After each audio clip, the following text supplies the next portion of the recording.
दुर्योधन को जब ज्ञात होता है कि मेरी माँ गांधारी अपने नेत्र पर जो पट्टी बांध रखी है उस पट्टी को खोलकर अपनी दृष्टि मेरे शरीर पर डाल दे तो मेरी शरीर वज्र बन जाएगी।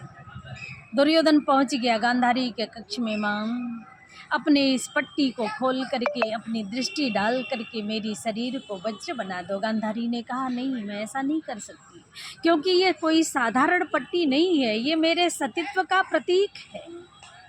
दुर्योधन ने कहा कौन सी माँ होगी जो अपने पुत्र को अमर नहीं बनाना चाहती होगी? कौन सी माँ होगी जो अपने पुत्र के प्राण की रक्षा नहीं चाहती होगी? गांधारी ने कहा हर माँ चाहती है। दुर्योधन ने कहा तो क्या तुम नहीं चाहती? दुर्योधन गांधारी के समक्ष गिड़गिड़ाने लगा, माँ मेरे शरीर को वज्र बना दो।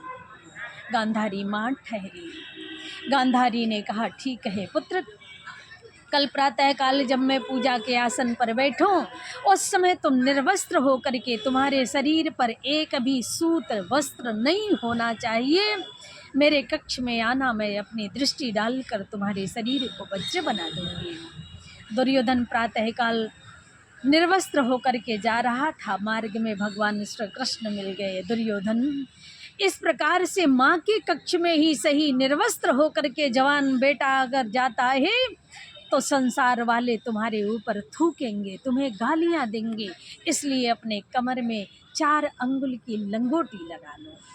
दुर्योधन ने सोचा कृष्ण उचित कह रहा है, इसलिए दुर्योधन अपनी कमर में लंगोटी लगा करके गांधारी के कक्ष में पहुंचा। माँ, मैं निर्वस्त्र होकर के आ चुका हूँ, नेत्र को खोलो। गांधारी ने नेत्र की पट्टी को खोला और दृष्टि डालते हुए दुर्योधन के शरीर के ऊपरी हिस्से से नीचे की तरफ बढ़ रही थी।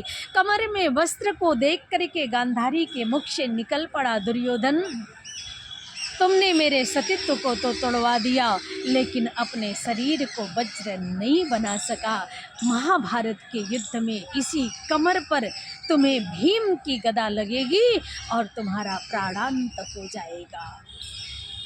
इसलिए कभी भी किसी के राष्ट्र संकल्प को, सतीत्व के संकल्प को, धर्म के संकल्प को तोड़ना नहीं चाहिए।